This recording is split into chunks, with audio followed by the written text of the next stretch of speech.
Okay. So ఇది ఇంతకుముందు నేను చెప్పిన యాక్చువల్‌గా స్క్రీన్ షేర్ చేయలేదు. ఇంతకుముందు length equals 3 times, area equals 2 times ఉంటే మనకి చేంజ్ ఎంత వస్తుంది? 3/2 టైమ్స్ అవుతది. న్యూ వాల్యూ రెసిస్టెన్స్ వచ్చేసి 3/2 టైమ్స్ అవుతది. సో మనకు ఒరిజినల్ వాల్యూ రెసిస్టెన్స్ ఇచ్చాడు 5 ఓమ్స్ ఇచ్చాడు. సో అంటే ఎంత చేంజ్ అయింది? 1.5 టైమ్స్ ఇంక్రీజ్ అయింది. ఒకవేళ లెంత్ అనేది 3 టైమ్స్ ఉంటే అండ్ ఏరియా 2 టైమ్స్ ఉంటే, సో అప్పుడు మనకు రెసిస్టెన్స్ వచ్చేసి 1.5 టైమ్స్ ఇంక్రీజ్ అవుతుంది. ఓకే, ఇది లాస్ట్ క్లాస్. దాని తర్వాత కంటిన్యూషన్ వచ్చేసి మనకి గాల్వానోమీటర్ వస్తుంది. గాల్వానోమీటర్ని మనం ఇలా యూజ్ చేసుకోవచ్చు.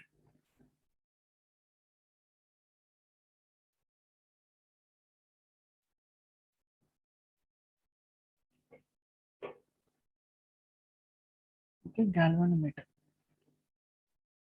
సో ఈ గాల్వానోమీటర్ ఏంటి? జస్ట్ ఒక స్మాల్ కరెంట్ డిఫ్లెక్షన్స్ మెజర్ చేస్తుంది galvanometer. Measures current deflection.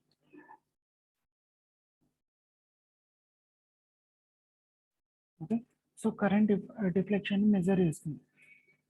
So మనకు జస్ట్ ఒక పిఎంఎంసి సెటప్ లాగా ఉంటుంది. ఓకే, సో మనకి ఏంటంటే ఇక్కడ ఒక పర్మనెంట్ మ్యాగ్నెట్ ఉంటుంది. ఇక్కడ ఇది నార్త్ పోల్ అండ్ ఇది సౌత్ పోల్. ఇది ఎన్, ఇది ఎస్. సో ఇక్కడ మనకు ఫీల్డ్ లైన్స్ ఉంటాయి. ఫీల్డ్ లైన్స్ వస్తాయి ఎన్ టు ఎస్. ఓకే, సో ఇక్కడ నుంచి ఫీల్డ్ లైన్స్ వస్తాయి. సో ఇక్కడ ఈ మిడిల్లో మనం ఏం చేస్తాం? ఇక్కడ ఒక కాయిల్ ప్లేస్ చేస్తాం. ఈ మిడిల్లో మనకు కాయిల్ ఉంటుంది. సో దానికి మనం ఏం చేస్తాం? ఒక ఇండికేటర్ని ప్లేస్ చేసుకుంటాం. ఇండికేటర్ ఇన్ ద సెన్స్ మీరు ఇక్కడ ఇనిషియల్ 0 నుంచి తీసుకోండి. ఇండికేటర్ని మనం ప్లేస్ చేస్తాం. ఓకే, సో ఇక్కడ మనం 0 అని చెప్పేసి తీసుకుంటాం. ఇక్కడ మనకు డిఫ్లెక్షన్ ఇక్కడ మనం మ్యాక్సిమం అని చెప్పేసి తీసుకుంటాం. మ్యాక్స్. సో ఎంత ఉంటే అంత, 10 ఉండొచ్చు, 20 ఉండొచ్చు. సో అంటే ఇక్కడ ఏమవుతుంది కాన్సెప్ట్ అంటే డిఫ్లెక్షన్ ఎలా ఎగ్జర్ట్ అవుతుందంటే Faraday's laws of electromagnetic induction. Okay, Faraday's law. Okay, Faraday's law. So Faraday's లాని బేస్ చేసుకొని మనకి ఇక్కడ డిఫ్లెక్షన్ అనేది ఉంటుంది. డిఫ్లెక్షన్ అనేది క్రియేట్ అవుతుంది. సో దాని మీద ఫోర్స్ ఎగ్జర్ట్ అవుతుంది, కాయిల్ మీద ఫోర్స్ ఎగ్జర్ట్ అవుతుంది, ఆ కాయిల్ అనేది మూవ్ అవుతుంది. సో ఇది గాల్వానోమీటర్ కాన్సెప్ట్. సో గాల్వానోమీటర్ మనం 2 థింగ్స్ లాగా యూజ్ చేసుకోవచ్చు. ఒకటి ఏంటంటే వోల్ట్ మీటర్, ఇంకోటి ఏంటంటే ammeter. Okay, so volt meter మనం వోల్ట్ మీటర్ లాగా మనం చేయాలంటే ఏంటి? దాని కాన్సెప్ట్ ఉంటుంది, అది చూసాం. సో వోల్ట్ మీటర్ అంటే వోల్టేజ్ని మెజర్ చేస్తుంది అండ్ అమ్మీటర్ అంటే కరెంట్ని మెజర్ చేస్తుంది. ఓకే, సో గాల్వానోమీటర్కి మనం రెసిస్టెన్స్ని యాడ్ చేస్తే, సిరీస్లో యాడ్ చేస్తే మనకు వోల్ట్ మీటర్ వస్తుంది, షంట్లో యాడ్ చేస్తే మనకు ఏమొస్తుంది? అమ్మీటర్ అని చెప్పేసి వస్తుంది. ఓకే, సో మనకు వోల్ట్ మీటర్ కావాలి అనుకుంటే మనం దీన్ని సిరీస్లో యాడ్ చేసుకోవాలి. సిరీస్లో యాడ్ చేసుకోవాలి. అదే అమ్మీటర్ కావాలంటే ప్యారలల్గా యాడ్ చేసుకోవాలి. ప్యారలల్ అంటే ప్యారలల్ రెసిస్టెన్స్ని ప్యారలల్ యాడ్ చేసుకోవాలి. సో ఫస్ట్ వోల్ట్ మీటర్ చూస్తాం. వోల్ట్ మీటర్, అమ్మీటర్ సపరేట్గా చూస్తాం. Volt meter.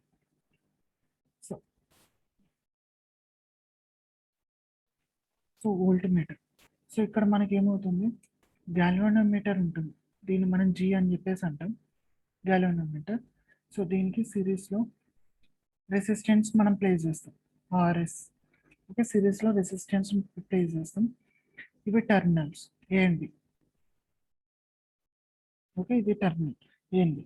సో దీన్ని మనం వోల్ట్ మీటర్ అని చెప్పేసి అంటాం. ఈ కంప్లీట్ సెక్షన్ మనం వోల్ట్ మీటర్ అని చెప్పేసి అంటాం. ఈ కంప్లీట్ సెక్షన్ని వోల్టీమీటర్ అని చెప్పేసి అంటారు. ఓకే, సో ఇక్కడ మనకు కొన్ని మ్యాథమెటికల్ క్యాలిక్యులేషన్స్ ఉంటాయి. సో ఇక్కడ మనకి ఏంటంటే వోల్టీమీటర్లో గ్యాల్వానోమీటర్ నుంచి సిరీస్ రెసిస్టర్ నుంచి ఫ్లో అయ్యే కరెంట్ అంతా సేమ్. ఎందుకంటే ఈ రెండు సిరీస్లో ఉన్నాయి కాబట్టి ఈ రెండు సేమ్ ఉంటాయి. కరెంట్ సిరీస్లో కరెంట్ సేమ్ ఉంటుంది. సో అక్కడ నుంచి మనం క్యాల్కులేషన్ చూసుకుంటే ఇక్కడ మనకు టోటల్ వోల్టేజ్ కావాలి. సో టోటల్ వోల్టేజ్ అంటే విఏబి. సో విఏబి మనకు ఎక్కడ మెజర్ అవుతుంది అంటే అక్రాస్ ఏబి టెర్మినల్ మధ్యలో వస్తుంది. సో ఇక్కడ మనం ఏంటంటే గ్యాల్వానోమీటర్కి సమ్ ఇంటర్నల్ రెసిస్టెన్స్ ఉంటుంది, ఆర్జీ అని చెప్పేసి అనుకోండి. వోల్టేజ్ని ఫైండ్ అవుట్ చేసే ముందు మనకి ఇక్కడ టోటల్ రెసిస్టెన్స్ ఫైండ్ అవుట్ చేస్తాం. RT equals to RG galvanometer resistance plus source resistance. Okay, so ఇక్కడ నుంచి మనకి ఏం కావాలి, టోటల్ వోల్టేజ్ కావాలి VAB. So VAB equals to, so మనకు కరెంట్ డిఫ్లెక్షన్ గ్యాల్వానోమీటర్లో ఎంత డిఫ్లెక్ట్ అవుతుందో సో అంత I into G plus RS. Okay, so ఇక్కడ మనం ఏం చేస్తాం, ఇక్కడ మనకు ఏమవుతుందంటే ఇక్కడ సిరీస్ రెసిస్టర్ ఉంది కదా, సిరీస్ రెసిస్టర్ మనం ఎందుకు ప్లేస్ చేస్తామంటే మ్యాక్సిమం వోల్టేజ్ డ్రాప్ అనేది ఇక్కడ అక్కర్ కావడం కోసం. గ్యాల్వానోమీటర్ దగ్గర ఎక్కువ వోల్టేజ్ డ్రాప్ అక్కర్ అవుతే అదేమవుతుంది, బర్న్ అవుతుంది. సో దానికోసం మనం చేస్తాం, సిరీస్లో రెసిస్టెన్స్ ప్లేస్ చేస్తాం. సో అంటే మనకు ఆర్జీ అనేది అప్రాక్సిమేట్లీ జీరో ఉంటుంది. సో అప్పుడు ఏమవుతుంది, VAB equals to I into RS అని చెప్పేసి వస్తుంది, ఐ ఇంటూ ఆర్ఎస్. సో అంటే ఇక్కడ ఏంటి, మనం ఇక్కడ ఈ ఫార్ములాని బేస్ చేసుకొని మనం ఏం చేయొచ్చు, if in case series resistance కనుక ఇంక్రీజ్ చేస్తే వోల్టేజ్ రేంజ్ని మనం ఇంక్రీజ్ చేసుకోవచ్చు. ఓకే, సిరీస్ రెసిస్టెన్స్ని ఇంక్రీజ్ చేస్తే వోల్టేజ్ రేంజ్ కూడా ఇంక్రీజ్ అవుతుంది. సిరీస్ రెసిస్టెన్స్ ఇంక్రీజ్ అవుతే వోల్టేజ్ రేంజ్ కూడా ఇంక్రీజ్ అవుతుంది. క్లియర్? సో ఇది galvanometer concept, voltmeter concept. Okay, next ammeter. So అమ్మీటర్ని మనం డిజైన్ చేయాలంటే మనకు సిరీస్ రెసిస్టెన్స్ని మనం షంట్లో కనెక్ట్ చేసుకుంటాం. షంట్. ఓకే, ఇది గ్యాల్వానోమీటర్. సో మనం ఇక్కడ ఏంటంటే షంట్లో కనెక్ట్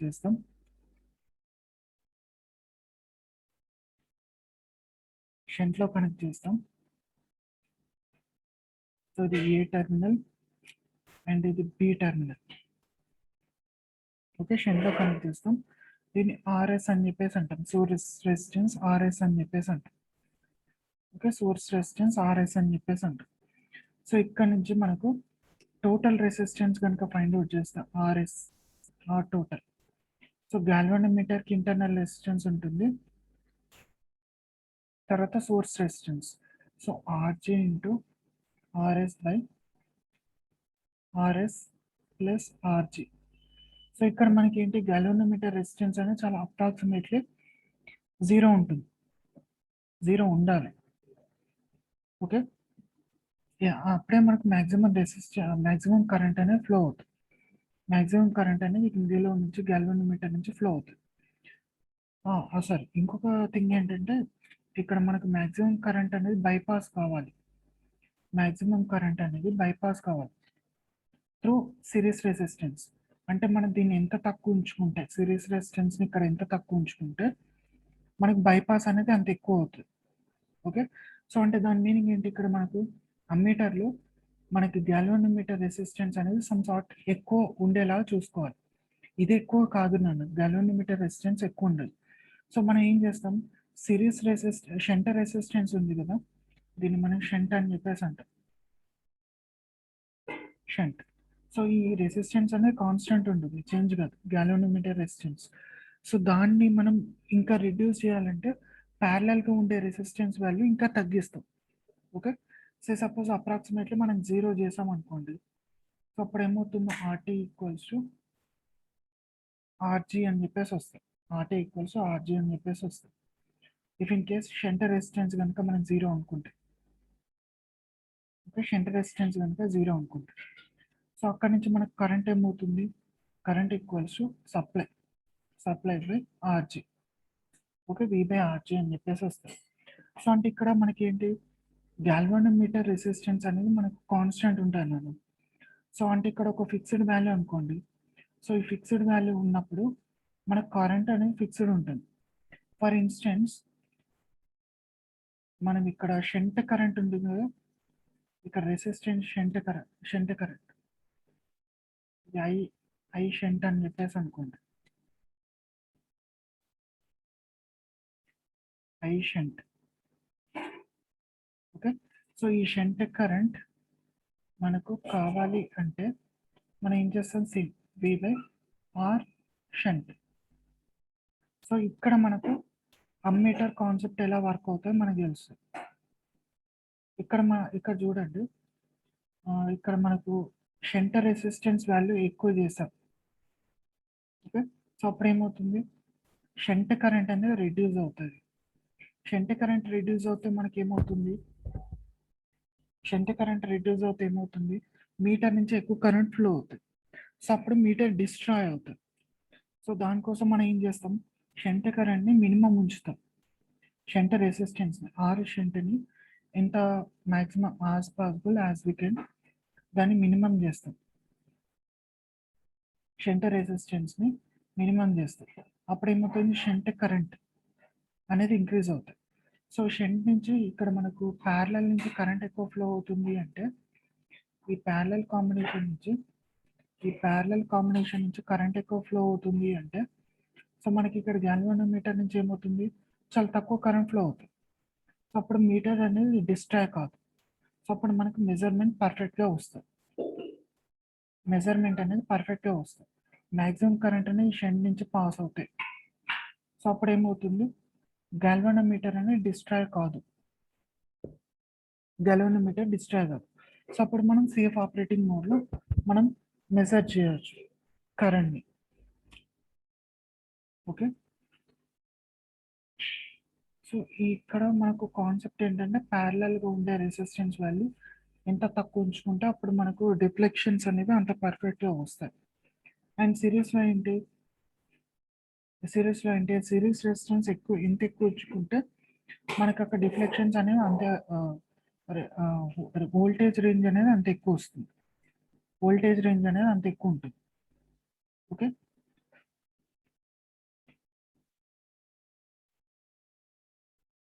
సో ఇక్కడ మనకు ప్రాబ్లమ్స్లో ప్రాబ్లమ్స్ ఎలా వస్తాయంటే, సిరీస్ రెసిస్టెన్స్ వాల్యూ, ఇక్కడ షంట్ రెసిస్టెన్స్ వాల్యూ, ఈ రెండింటిని మనం ఫైండ్ అవుట్ చేయాల్సి ఉంటుంది. సో వాడు గివెన్ డేటా ఇస్తాడు, సో దాని బేసిస్లో ఫైండ్ అవుట్ చేయాల్సి వస్తుంది. సో ఇక్కడ ఫార్ములాస్ ఇవ్వండి అన్న, ఇవే ఫార్ములాస్, ఈ ఫార్ములాస్ని డైరెక్ట్ సబ్స్టిట్యూట్ చేసుకుంటే మనకు విఏబి వోల్టేజ్ రేంజ్ ఇస్తాడు, maximum voltage. So maximum voltage ఇక్కడ మనం ఫైండ్ అవుట్ చేసి ఇక్కడ మనం సబ్స్టిట్యూట్ చేసేసి, సో కరెంట్ మనకి ఇస్తాడు. సో అక్కడ నుంచి మనకు సిరీస్ రెసిస్టెన్స్ ఎంత ఫైండ్ అవుట్ చేసుకుంటే అయిపోతుంది, అక్కడ నుంచి సిరీస్ రెసిస్టెన్స్ వాల్యూ ఎంత ఫైండ్ అవుట్ చేసుకుంటే సరిపోతుంది. షంట్ అమ్మీటర్ కాన్సెప్ట్ కూడా అంతే. సో ఈ అమ్మీటర్ కాన్సెప్ట్లో ఏం చేస్తాడంటే మనకు ఒక కరెంట్ రేంజ్ ఇస్తాడు. సో కరెంట్ రేంజ్లో సమ్ 90% ఆఫ్ కరెంట్ అనేది డౌన్కి షంట్ నుంచి పాస్ కావాలి, రిమైనింగ్ కరెంట్ మాత్రమే ఇటు వెళ్ళాలని చెప్పేసి ఇస్తాడు. సో ఇప్పుడు సపోజ్ మనకు ఒక 10 amps కరెంట్ ఇచ్చాడు, 10 amps అన్నాడు. సో దీంట్లో 90% అంటే మనకు టోటల్ 9 amps కరెంట్ అనేది షంట్ నుంచి వెళ్ళిపోవాలి. 90% అంటే 9 amps, 10% అంటే 1 amps, ఒక 1 amp. సో 1 amp కరెంట్ మనకి ఇక్కడ నుంచి గ్యాల్వానోమీటర్ నుంచి ఫ్లో కావాలి. సో అప్పుడు మనకి ఇక్కడ రెసిస్టెన్స్ ఎంత ప్లేస్ చేసుకోవాలని చెప్పేసి అడుగుతుంది. అంటే ఇక్కడ ఈ షంట్ రెసిస్టెన్స్ 9 amp కరెంట్ని ఫ్లో చేసేటట్టు ఉండాలి. అంటే మనకు గివెన్ డేటా ఏం ఇస్తాడు, ఇక్కడ మనకు ఐ వాల్యూ తెలుసు, ఐ వాల్యూ ఇస్తాడు, షంట్ రెసిస్టెన్స్ వాల్యూ మనం ఫైండ్ అవుట్ చేయాలి. ఇక్కడ వోల్టేజ్ రేంజ్ ఇస్తాడు, ఎదర్ వోల్టేజ్ రేంజ్ ఇస్తాడు. సో దాన్ని బేస్ చేసుకొని సో ఇక్కడ మనం డైరెక్ట్ సబ్స్టిట్యూట్ చేసుకుంటే షంట్ రెసిస్టెన్స్ వాల్యూ వస్తుంది, ఓకే. ఇవన్నీ డైరెక్ట్ లీనియర్ ప్రాబ్లమ్స్ అన్నాం. ఇవన్నీ డైరెక్ట్ లీనియర్ ప్రాబ్లమ్స్. 1 ఓకే. ఇక్కడ నేను క్లియర్గా రాస్తాను. సో వాడు 90% అంటాడు, 90% షంట్లో ఉంటాడు. సో 10% గాల్వానోమీటర్ నుంచి పోవాలని చెప్పేసి అంటాడు. సో 90% అంటే మనకు 9 amps అని చెప్పేసి వస్తుంది. ఓకే. 10% అంటే 1 amp. సో ఈ 90% అంటే 9 amps ఉంది కదా. సో ఈ 9 ampsని మనం ఇక్కడ సబ్స్టిట్యూట్ చేసుకుంటే సరిపోతుంది. సో ఇక్కడ నుంచి వోల్టేజ్ రేంజ్ క్వశ్చన్లో ఇస్తారు, వోల్టేజ్ అని క్వశ్చన్లో ఇస్తారు.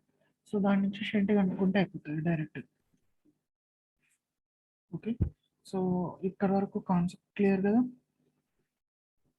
నెక్స్ట్ మీకు కిర్చాఫ్ లాస్ వాటి గురించి చెప్పాను, బట్ వాటి గురించి చెప్పాను కానీ వాటి మీరు ప్రాబ్లమ్స్ చెప్పలేదు, వాటి బేసిస్లో ప్రాబ్లమ్స్ చెప్పలేదు. ఒక్క నిమిషం చూస్తాం.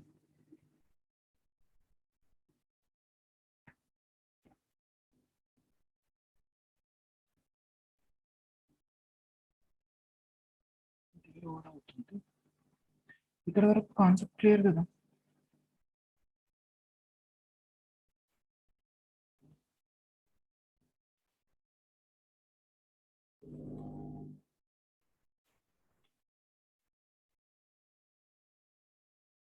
కాన్సెప్ట్ క్లియర్ గా అన్నాను ఇక్కడ వరకు.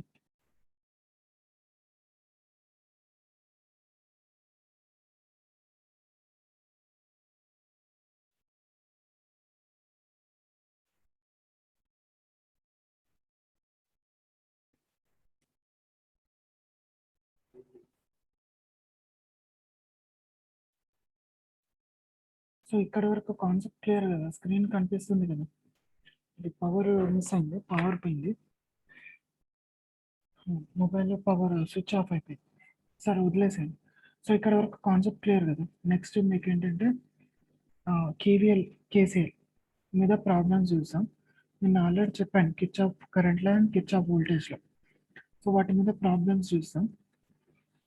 సో ఇక్కడ మనకు కేవీఎల్లో ఏంటంటే ఒక లూప్ ఇస్తాడు, ఒక సర్క్యూట్ ఇస్తాడు.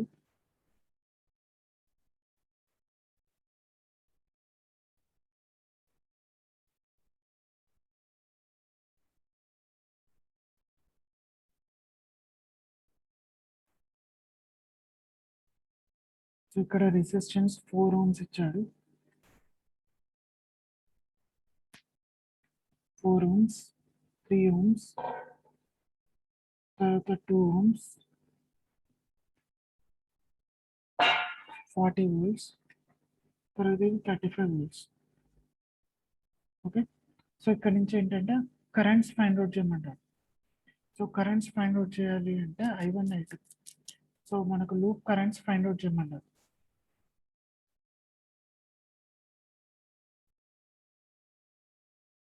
ఓకే.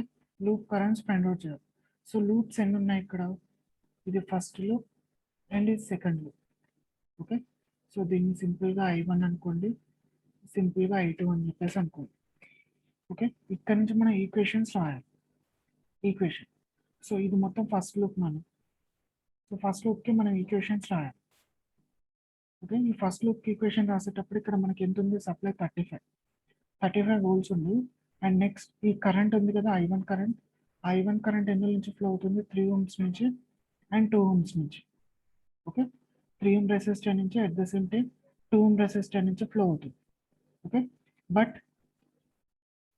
ఇక్కడ మనకు I2 కరెంట్ కూడా ఫ్లో అవుతుంది 2 ohm రెసిస్టర్ నుంచి, అది ఆపోజిట్ డైరెక్షన్లో ఉంటుంది, I1 కరెంట్కి ఆపోజిట్ డైరెక్షన్లో ఉంటుంది. ఓకే. సో దాన్ని మనం ఇక్కడ ఈక్వేషన్ ఫార్మాట్లో రాసుకోవాలి. సో ఫస్ట్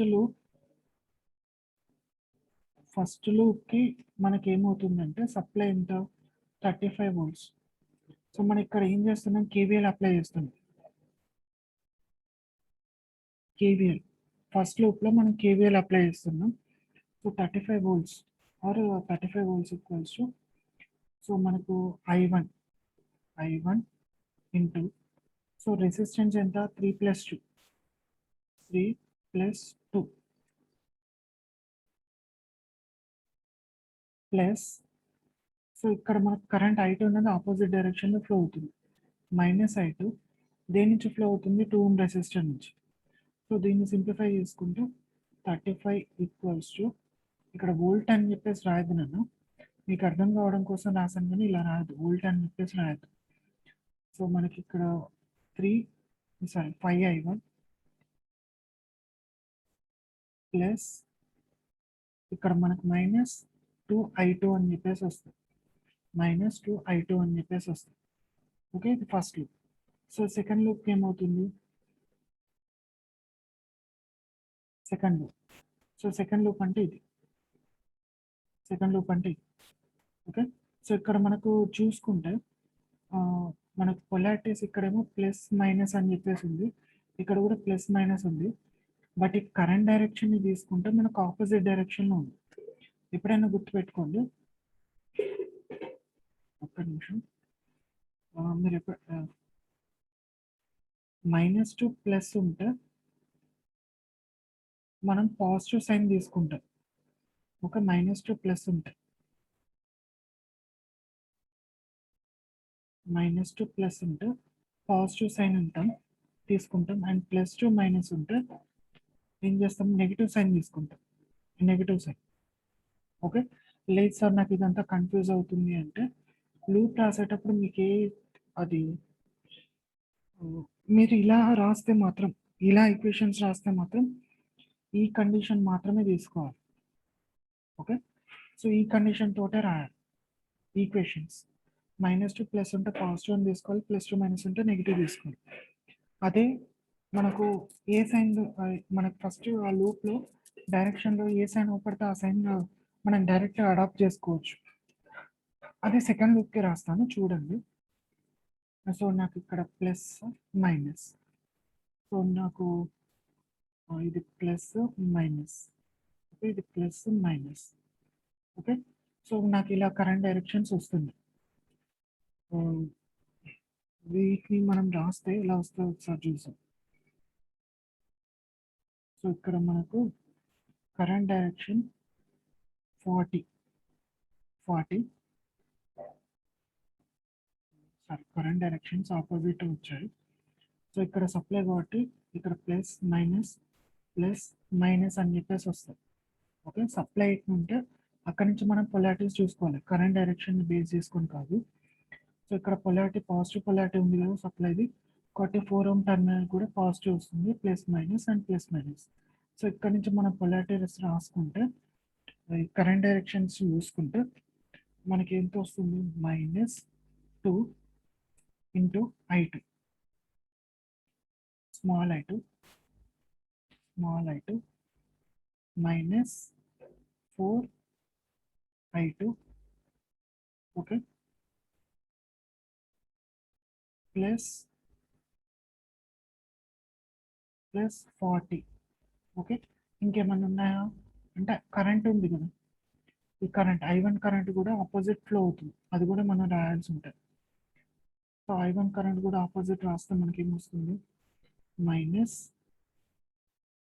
ఆపోజిట్ ఫ్లో అవుతుంది కదా, సో ఆపోజిట్ అంటే ఏమవుతుంది? ఇది మైనస్ అవుతుంది, ఇది ప్లస్ అవుతుంది. సో కాబట్టి ఇక్కడ మనకు I2 కరెంట్ డైరెక్షన్లో చూసేసుకుంటే మనకి ఇక్కడ పొలారిటీ ప్లస్ వస్తుంది I1కి, కాబట్టి plus I2 equals to 0. So ఇక్కడ నుంచి మనం సింప్లిఫై చేసుకోవాలి ఈక్వేషన్. సో ఇక్కడ నుంచి ఈక్వేషన్ సింప్లిఫై చేసుకుంటే మనకి ఏమొస్తుంది?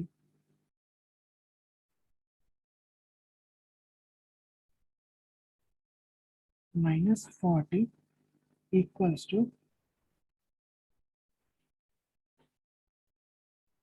2 -2 -4 అంటే plus -6.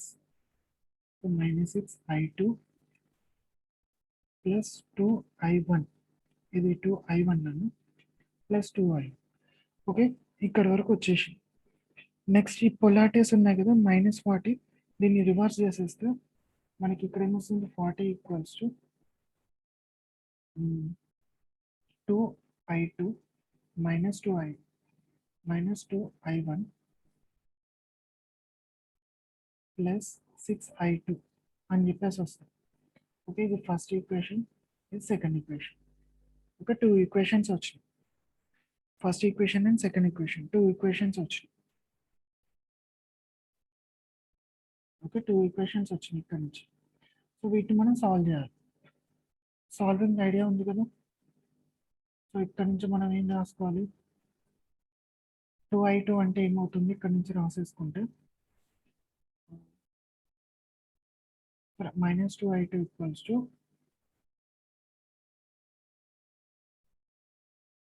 Okay -2i2 equals to sir i2 equals అని రాస్తాం.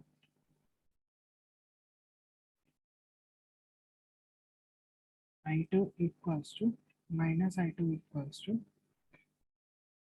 or i2 equals to so ఏమవుతుంది, ఈ టర్మ్ వెళ్తుంది, ఇది ఎటు వస్తుంది, 5i1 minus 35 by 2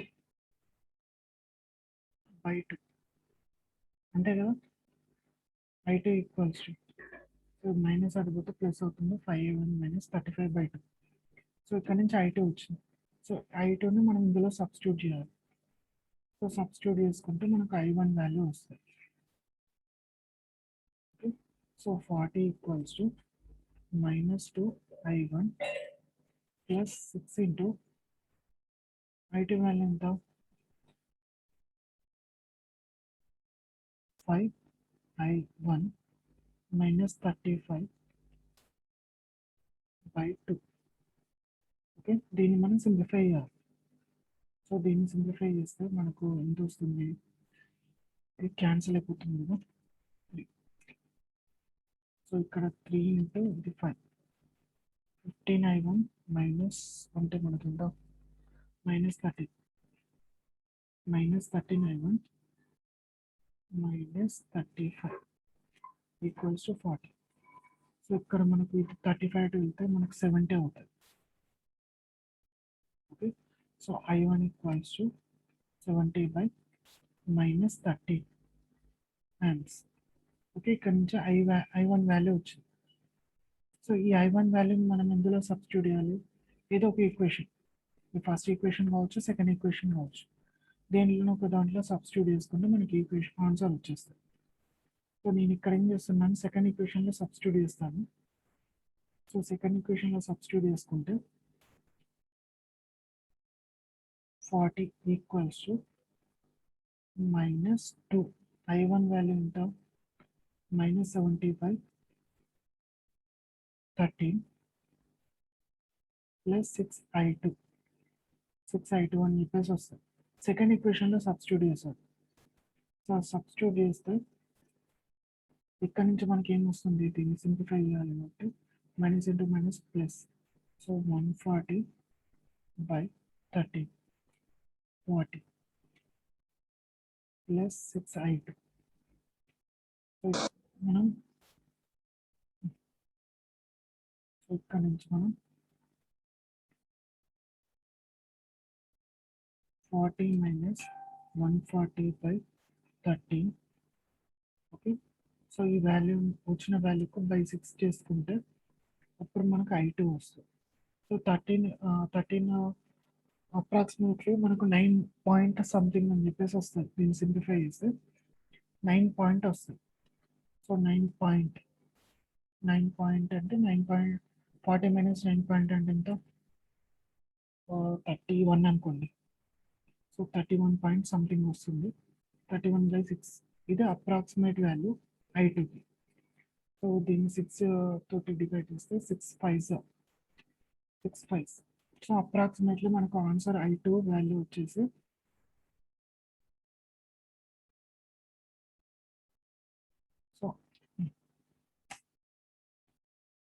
so approximately మనకు ఆన్సర్ వస్తుంది, ఎంత వస్తుంది, 5 point something amperes i2 value. ఒక 5 పాయింట్ అని చెప్పేసి వస్తుంది, 5 పాయింట్ ఆంపియర్స్ అని చెప్పేసి వస్తుంది. ఓకే, మనకి ఎప్పుడైనా బల్క్ క్యాలిక్యులేషన్స్ ఉన్నప్పుడు సింప్లిఫికేషన్స్ చేసుకుంటే సరిపోతుంది.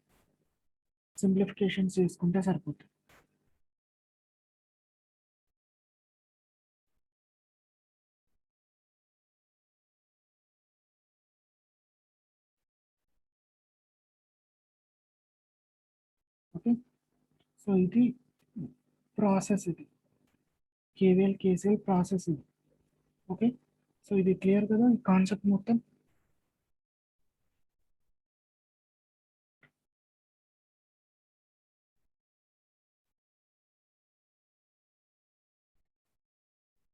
ఈ కాన్సెప్ట్ క్లియర్ అన్నాను.